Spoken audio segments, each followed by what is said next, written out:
So this is the second episode of my bike check video. This is a fat bike. This is the first bike that I've ever owned, and so many things are stock, so many things are custom in this bike. But I loved riding this bike, and I still have it. And a few days back I fixed it, but due to lockdown I cannot ride it anymore.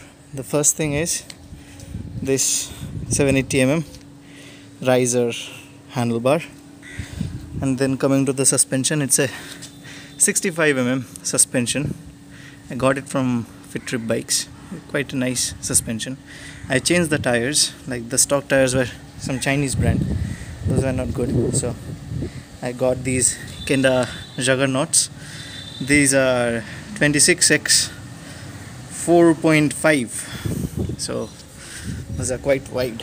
You can see, like, wider than my palm.